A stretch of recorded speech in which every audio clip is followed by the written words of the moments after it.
Leadership matters in every field, and in policing, it matters for the future. Tonight, I'm joined by Sergeant Justin Collins of the Rochester Police Department for a conversation on leadership, workforce development, and police recruiting for the future. This is the 30. Let's get started.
Well, hello there, gang. Welcome to the 30. We had a little mix up before, but we are back live again. Welcome to the 30. The 30 is a space for meaningful conversations on design specifically to support your personal, professional, and leadership growth. Of course, the 30 is a production of the Jackman Group LLC. We focus on leadership development, team enhancement, and strategic planning for organizations. Tonight, we are talking about leadership and workforce development, specifically recruiting for the future. This is a very important conversation because we know leadership is not just about who we are serving now. It's also about who are we preparing, attracting, and developing to serve next. Joining me tonight is Sergeant Justin Collins of the Rochester Police Department. And I've known Justin for a while. I've had the opportunity to have him in one of our leadership classes, and he is doing a fantastic job within our community when it comes to recruiting. So let's bring Justin in, and I'm going to ask Justin. Justin, welcome again to the 30. I know you've been on here a couple of times. You've also allowed us to speak to some of your recruits who are now police officers. So welcome, and tell us a little bit about yourself and what you do. What's your role and what you do? Sure. So my name's Justin Collins. First off, I want to tell you how much I enjoyed my time in your class. I learned so much, and it's a couple of years. Time flies. It's been a couple of years, but I really enjoyed my time in your program and learned so much and met so many incredible people that I'm still friends with today that worked in the city that I would never have met had I not been in there. So I really enjoyed my time. But a little bit about myself. I've been with the police department for a little over 20 years. During that 20 years, I've served in supervisor capacity for about 16 of those years and in various places. Supervising officers going to 911 calls, working in our tactical unit, which is like a lot of the exciting stuff that you see on TV, the high crime, anti-crime unit. I was the public information officer, so I dealt with all the media for the police department. I did a lot of stuff in the technology space. My folks managed the blue light cameras. And today I manage a team that tries to restaff the police department. So workforce development and recruitment. That's great. Thank you, Justin. And how long have you been in this current role? You've had numerous roles and leadership roles within the Rochester Police Department, but how long have you been in this role? This role for almost about 4 years. So, been about 4 years, and that time has really given us a chance. It's right; it lines up perfectly with the hiring crisis. When I got asked to take on this role, I actually had my own business that I ran, which was workforce development, leadership development for police officers. When I started that business, everyone thought that I worked with thought it was crazy. Why would I need to do that? But really, we were ahead of the curve when it came to the staffing crisis that our department's facing, and really departments across the country are facing. But then a few years later, after my business was going, I was approached by our department's command staff and asked me if I would implement something like I had privately into the police department. It was a tough decision because I gave up the ability to make private money, but I ended that business because of my love for the city. I really love this city. I think you know that, and you know me well enough now to know that I mean that. And it's very important to me that we get it right and that we develop these future leaders who we're going to give this uniform to and all the power that comes with being a police officer. We want to make sure we get it right. So when I went from private to the police department, and doing it for the police department, it really exploded the group because now, you have the city and this engine behind it. It really allowed us to attract more people. It was free, and we could bring in people, and really, and cost wasn't an aspect anymore for people to come into this program. And I feel very good about my decision and what we've been able to do in the time that we've been building this. Awesome, awesome. So I've had the opportunity to not only speak with you and some of your team, but interact with the various potential and future officers that you bring across this great community, whether you bring them into the church community, into the faith community. I love that you do that, that Mhm. they get to be exposed to various aspects of the faith community. But I've also attended some of the graduations. And one of the things that I notice about it is the diversity of candidates. Talk to us about that and why is that important to you? Oh, thank you. And yeah, it's super important. Obviously, Rochester, one of the greatest things about Rochester and Monroe County is the diversity of our county. So many people call Rochester home that originated in countries across the world. So it's important that we want to have a police department, if we can, that reflects that community. I think it helps us make us a better agency. I mean, do I need to be African American to go to an African American household? No. Do I need to be from Nepal to go to a Nepal household? No. But is it helpful? It can be. I mean, people, they relate to people that they know, and especially the kind of people that or that they're familiar with, I should say. And we're going into crises. We're asking our police officers to go into crises where people are not always in the right state of mind. And sometimes having someone who is from where you're from or have shared live experience, grew up where you grew up, really helps calm things down, helps build commonalities in situations that are very, very tense. And that's something I really charged my staff with about 4 years ago, was coming up with a way that we could really be a true opportunity for people from all around the Rochester, who again are from all different places, to really call Rochester home and to make it an opportunity for them and a career for them. So we really had to get creative. We also recognize that there's parts of the Rochester community that do not trust the police, or perhaps didn't trust the police in the country they were originally from.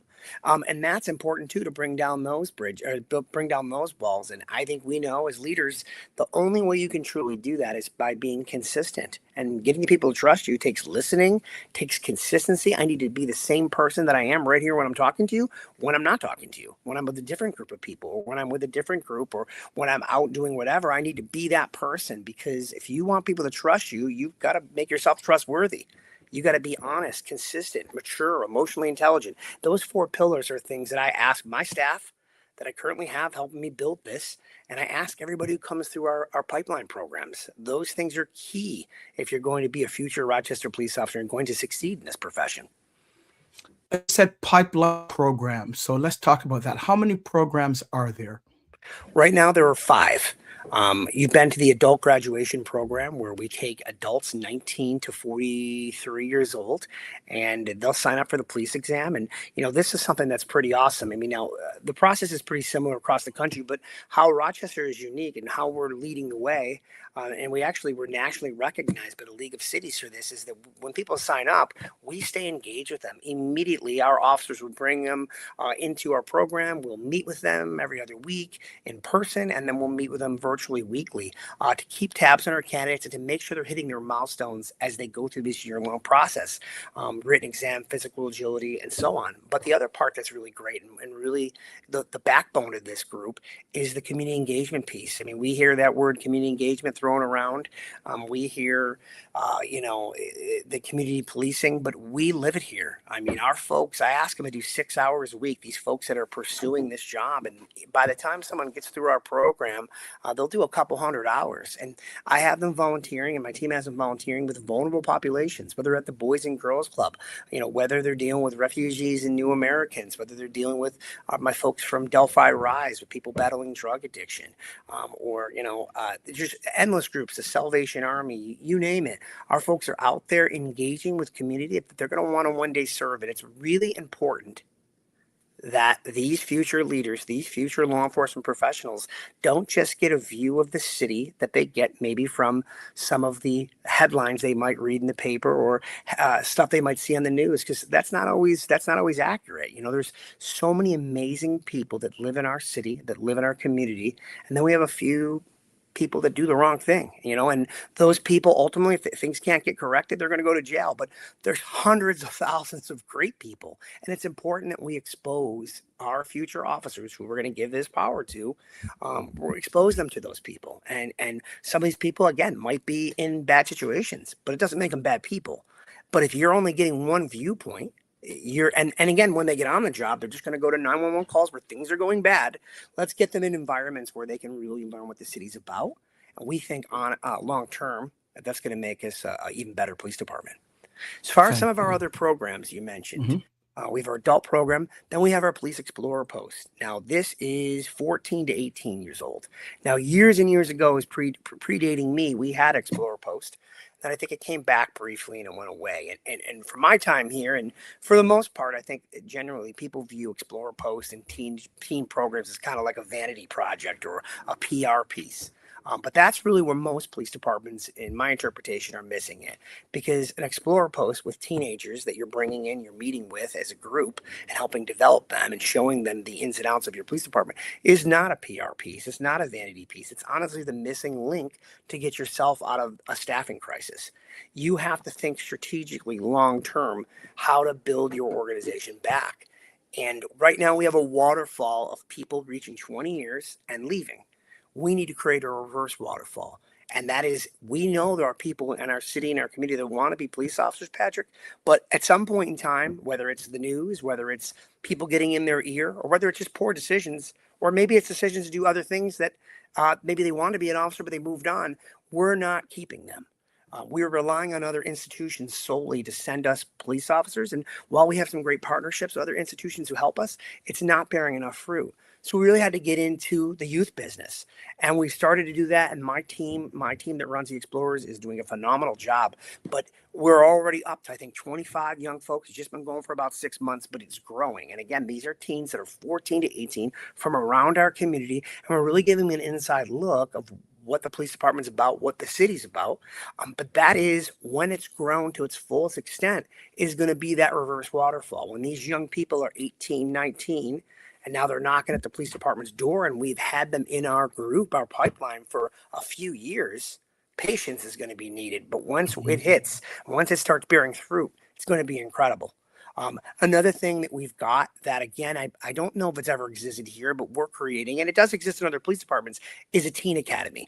Now, the city of Rochester, one thing about our police department, and maybe I'm a little biased because I work here, but we are the show. I mean, anything that you might see on TV or see on Netflix, good or bad, it happens in our city, and our police department experiences it. And very few other police departments can say that. Our officers are some of the most well-trained, professional, and experienced police officers probably in the country, but definitely in this area, they're number one. The volume of calls they take due to the volume of people they serve is second to none. So really, we want that to translate into our teen academy. Again, this is another thing for 14 to 18. 20 young people will be selected from various schools. And currently that team that's running that program is going through the selection process. But we're bringing in these teens to be part of basically like a teen police academy. So it's going to be an intense week or two of really going through the rigors of what it would be like to be a police officer, but preparing them to seeing who is able to make it through, because when you go to the adult police academy, as you can imagine, it's pretty intense. So we Yeah. want to kind of bring these people along. But again, it all adds to thinking for the future. We're in a hiring crisis now. We're going to continue to add people. But how do we prepare to get us out of this mess long term?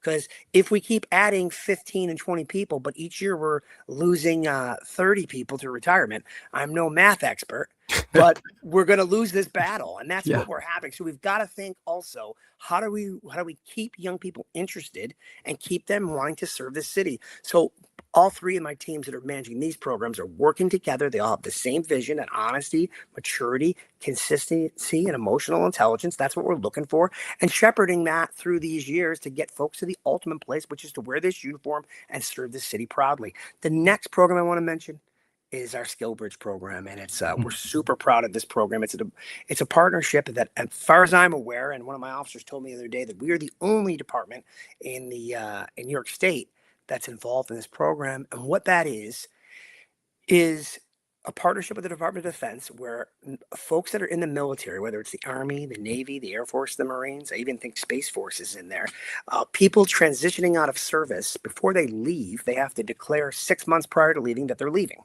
At that time, they can look through a registry, and if they're approved through their command, they can go and they can transition their last 6 months with an organization of their choice. Well, enter the Rochester Police Department. We are on that list. We fought really hard to get there. It was not easy, but we're on that list. And since we got on that list, we've had officers, or we've had military professionals from around the country reaching out, pitching themselves to us and to my team, saying, I want to work for the Rochester Police Department. Let me do my last 6 months there, and I'm going to go through your hiring process. And that's what we've done. And we've hired two. Currently, we have 9 in our pipeline that can either be in this June Police Academy or the December Academy. And we're continuously seeing inquiries, which is awesome, because we're getting people from around the country that want to work here. And it's a very attractive place to work. The city of Rochester offers some great benefits. Our police department, again, is second to very few. So we're seeing interest from other places. And it's great, because it's allowing us to build those pipelines and to show people these opportunities that they have right in front of them. That's awesome. Awesome. So I'm talking to Sergeant Justin Collins of the Rochester Police Department, and we're talking about leadership and workforce development, recruiting for the future. It's funny because someone in the comments asked Justin, "What does your badge say?"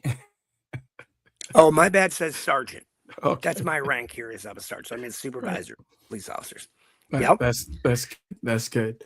So let's talk about the importance of recruitment, and let's talk about some of the challenges that you have experienced with as far as recruiting the future. Yep. What are some of the challenges that you and your team have experienced to date? Well, that's a great question, Patrick. One of the biggest challenges that I had mentioned, recruiting challenges are across the country for police departments, and really a lot of organizations are facing staffing, a shortage in the workforce.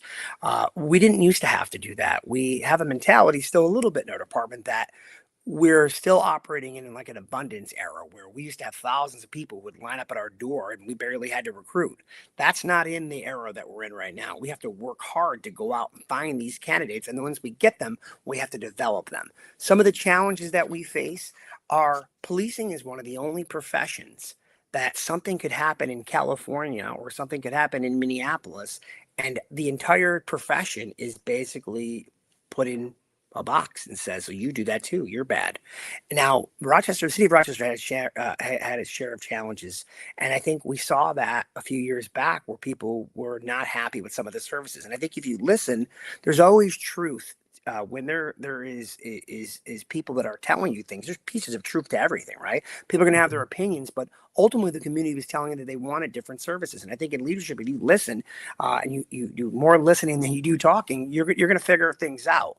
So I think that was really the genesis for what we've built here, is really based on some of the things that people wanted. They wanted to see change, stuff that came from the state government, from the governor's office, but we're able to implement them. Instead of just checking a box, we're able to build repeatable processes to make it work, and to have success. I think one of the biggest challenges is, in addition to, our entire industry being labeled if someone does something wrong. I mean, there's hundreds of thousands of police officers. They're human beings. They're going to make mistakes, right? And when one makes mistakes, all of a sudden it counts for every officer. Someone could have a bad exchange with a Rochester police officer or Monroe County sheriff. It can happen, right?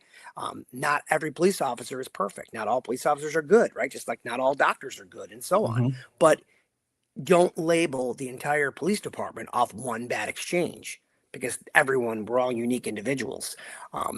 But I think there's that. I think it's the noise. There's a lot of noise about our profession, and there's a lot of people that are anti. And one thing is for sure, public safety is paramount in every city, and every race, culture, religion, and human being wants to feel safe. They do. And safety looks different for different people, but All right. no one doesn't want to feel safe. I think if you ask, I mean, I've worked in some of the toughest neighborhoods in the city of Rochester. If I had $1 for every time everyone has come up to us and thanked us for being there, and how afraid, say, people were in certain situations, they want you there. They may not always show you they want you there, but by Sure. and large, hundreds of thousands of people are happy that police department exists and it's there. They just want the customer service aspect maybe to be different, or they want to feel like we're transparent. I think our department's made a bunch of additions and changes to make us even more transparent.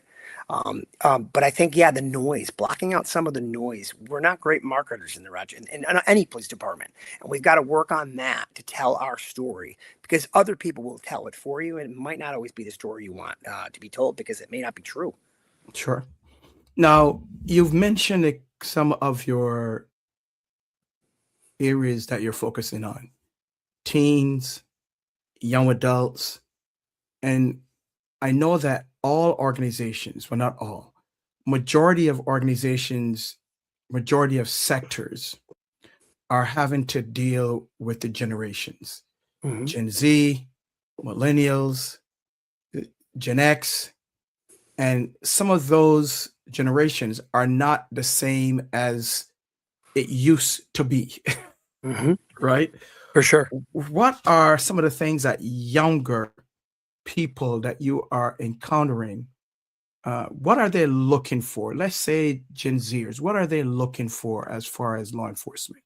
Right. So I think, I totally agree. And I think every industry feels it. We feel it too in policing. I think that gives me a little bit of a leg up. I have a 15-year-old son, my son Carter. So I have a little insight on that generation, and I think the biggest thing is they want it now, right? And they want to experience things that, say, perhaps generations before them would be more patient and willing to wait. They Yeah, want more instant gratification. Now, you can fight and say that it's not going to be like that, but then you're in the situation that you're in where you don't have a workforce.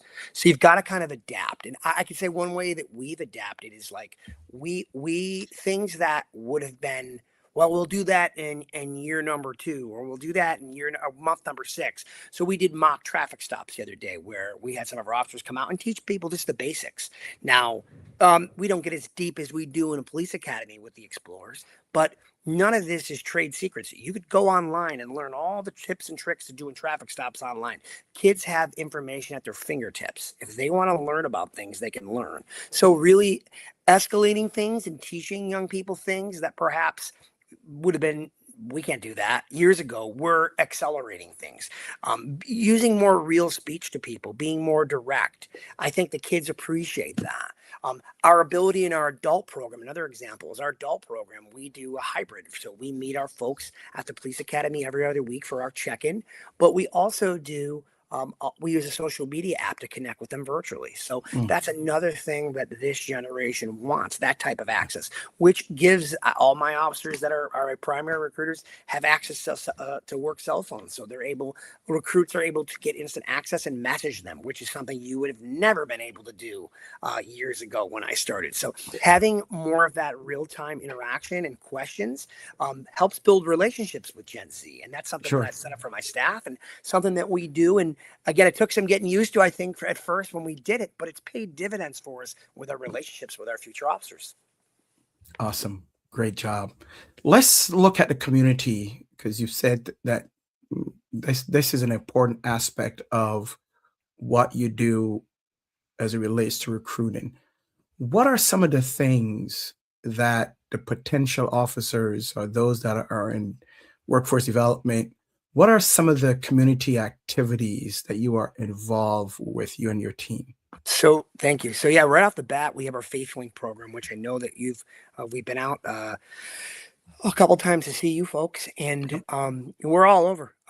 Whether it's New Life, whether it's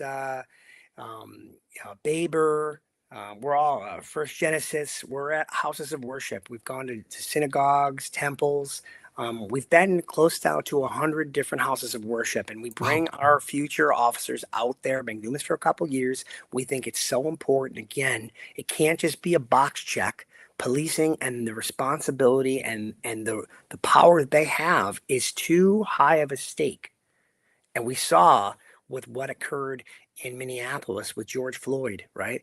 We saw that it's too dangerous not to be focused on developing leaders and making sure you're connected with the community. So part of FaithLink is to get out there in these houses of worship. Houses of worship tend to gather people who care a lot about their community, care about God, who care about whatever God they worship, but they care about the community. They're civic minded. So that's a great place for, again, for our future officers to go and to be in an atmosphere like that, that it's so important. Personally, for me, I love God. So I maybe, that's where my heart is too. I think you're going to need faith to guide you through a profession like this, because there's a lot of Mhm. ups and downs. You're put in a situation where you got to make a lot of tough decisions. And I know a lot of officers that I work with feel the same way. But FaithLink really has allowed us to get into these communities and to build relationships. Relationships don't come from me coming to me bringing my group to one house of worship one time, and now all of a sudden I'm friends with everybody. They come with consistency, and that's something I want to show these future officers, is when they get assigned to work in Genesee section, or they get assigned to work in Lake section, or wherever, that they have people that they know that they are comfortable walking in uh, to various houses of worship, that they know the pastor from that church, they know, and that's super important. That's super important. The other program that we've got going is our Many Roots One City, and I think when you talk about refugee community, I don't think our country's ever been in a tougher spot, where we've never been more divided. And refugees that have come here, there's a lot that don't feel welcome, and there's a lot that are scared. And that's Mhm. super important for us, because that's not our role. We're not ICE. That's not what we do. Our role is to protect the community. And it's important that we have those relationships. We cannot solve crime. We cannot respond to 911 calls and be effective if people don't trust us and if they're not willing to call. We don't want people to be victimized because they're not comfortable calling because they think they're going to get deported. That's not our role. Our role is to protect everyone who's in this community, everyone who's in this city. So Many Roots One City allows us to keep those relationships going. I've had relationships with these folks from these groups for many years, but we saw them damaged when the recent events have happened. With ICE and with things of that nature. That is not what our role is in this community. So Many Roots One City allows us to continue to interact, allows them to give a trusted source for my officer and my team, and Officer Pena is part of that group. And here's out there, whether we're going to community events, whether inviting him into our house. We just had a group, South Pacific Asian group come into our group. The Nepali group, the Biaja Kadaka, came in, and we made them feel comfortable. And that's important. And that's how relationships are built. And honestly, long term, we hope to recruit some of these young people into our youth program. So really great things are happening. But as far as other places, we're at the Salvation Army, the Boys and Girls Club, Delphi Rise, Compeer. Delphi deals a lot with drug addiction. We're starting to work with a lot of groups that have victims, that support victims. It's just important that our future officers have a whole picture of the city. They understand who the vulnerable population is and that they're protected. Fantastic, Justin. It's a great job. I see your candidates, but the future officers, those that are part of your program. I always see them with the blue shirt in places. So that's exciting to know. How many people on average come through the program annually? And then from that, how many of those go on to be hired as officers in the various Sure. departments? Sure. So as I mentioned, I did this privately for about 5 years before someone approached me from the city, and I gave up my business. I Yeah. love the city, so I had to do it. It was the right move. I prayed on it. So then I did it. I did it for the department. I would say on average, we'll get about 15 to 20 people every 6 months that'll get hired. which is great.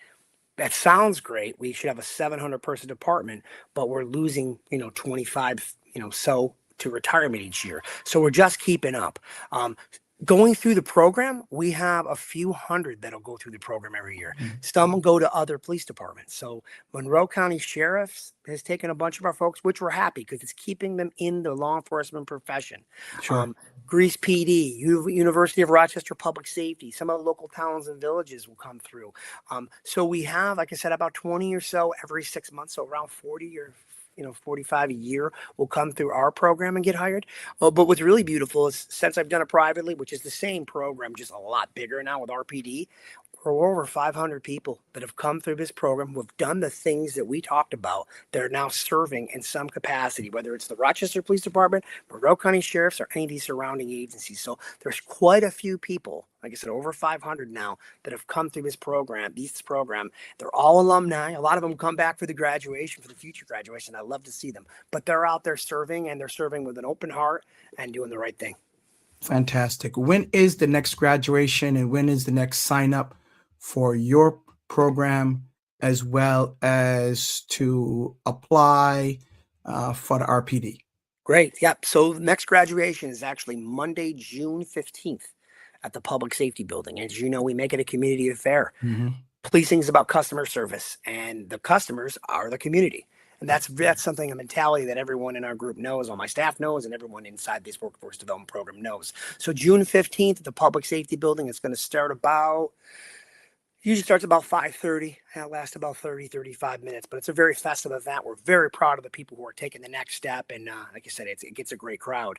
Our next police exam, the date isn't out yet because the state determines it, but we're thinking probably the first week of September will be the exam. And then the deadline will be probably the second week of August. But September is the next. People need to eye that area up, as that'll be the next time. So you'll be seeing ads all throughout July and August promoting the exam. But yes, September will probably be the next time. And then we'll have an academy in December and then another one in June. Having 2 academies a year is important for us to win this race and ultimately get more people and get this department back up to full staffing. And how long is the academy, going from entry to graduation? Yep. So from entry into the academy, after folks graduate from our workforce development program, they'll get going in there, and take about maybe 5.5 to 6 months, and then they'll go through field training for another 4 months. Okay. So all in all, you're looking at almost a year of training. But again, very important. Plus the fact that folks have done about a year with us before they've ever gone to that academy, really getting to know the community, getting to know the department culture. So we're pretty invested in these folks by the time they've gone on and graduated. And actually, I'm going to one of the badge paintings very soon for one of the groups before that. You remember Jessica that worked for me? Yes. She's almost through, and she's getting ready to have her badge pinned. So really great relationships formed, and we couldn't be more excited. But yeah, that's the process. Probably about a year once you start that academy till you get through your entire training, about a year. Wow. Congratulations, Justin. I tell you, Rochester is so small, Monroe County is so small, is that I know we've tried to connect for a couple of weeks now, and someone on our team says, "Oh, Justin, yeah, my husband went through his program some years ago, Yeah. and he's in law enforcement." I was like, "Wow, this is so small." And he was an incredible young man too. Real good guy. Awesome. And any last words for us, Justin, before we end? Yeah, I mean, policing is, I view every single person that would put on a badge and a gun in this city, and really in any law enforcement profession, as a leader. Anyone that would lay their life on the line for complete strangers as a leader. And it's so important that we invest in these future community leaders, and we look beyond the basic training, like the training they get, whether it's weapons or fighting or driving or penal law. That stuff is second to none, and our training staff does a phenomenal job. But I think we need to look holistically at the entire candidate and develop those skills. I think the Gen Z, to your point, needs that approach. And I think the way that RPD and the city of Rochester is doing it is really leading the way. It cannot be done without an incredible group. I got to give a shout out to everyone who's on my team. But yeah, I just think that people should consider this city and consider working as police officers. It's the most rewarding profession, and this city deserves it. Incredible people that are in this city. Awesome. And then you also have someone that's on your team who is their spouse, is also on our team. So I'm telling you, Yeah, it's connected. Pretty small world, It's right? a small world. It's a It is. small Yeah. world. So as we end, just one of the things that I appreciate about this conversation is that it reminds us how much growth, leadership, and community connection really can move things forward. So I appreciate everything that you've done and that you continue to do. Big shout out to your team as they go through and find the right type of officer for the future. So congratulations once again. So Amen to kudos that. to you, and I look forward to have you come back and join us at New Life Fellowship so that we can again meet your officers and pray with them and so on. It'd be my pleasure. I can't wait to see you again. Awesome. Well, thank you. And we look forward to seeing you. One of the things that when we talk about connection in spaces, I know last year you were part of our Leaders and Entrepreneurs Connection. And that, our second one is coming up on next Thursday, May 28th. So that's going to be at the same place, Eden Coffee Company, and that's 7:30 to 9 a.m. And that's an opportunity for leaders like yourself, community leaders, entrepreneurs to come together and just have a conversation, just meet and chat. You can count me in for that. I'll be there. All right. So thank you again, Justin. God bless you and your family, and we will see you soon, okay? Appreciate it. God bless you, my friend. Take care. Thanks for having me. Certainly. So I'll be talking to Sergeant Justin Collins of the Rochester Police Department, and we've been having a great conversation as it relates to recruiting for the future. So if you like this kind of conversation, if you enjoyed this episode, drop us a line. Send us an email, info@jackmangroupllc.com. That's info@jackmangroupllc.com. If you are in the Rochester, Monroe County, well, even if you are outside of the Monroe County area, but you're interested in becoming an officer with the Rochester Police Department, be on the lookout. Go to the website, be on the lookout for the next test, be on the lookout for when the next exam is coming up, or send an email or send a message to the recruiting department. I'm sure they would love to have a conversation with you. All right. Well, folks, that's about it. I want to thank you for being here. I want to thank you for your continued support of the 30. Look for us next week, next Thursday, 7:30 to 9 a.m. is our Leaders and Entrepreneurs Connect. That registration link is in our description of this episode. So that is an in-person activity. We love to have you there. It is free. Just come, show up, but you'll need to register first so that we know how many people are coming. And that will be at Eden Coffee Company, 200 East Avenue, right downtown Rochester.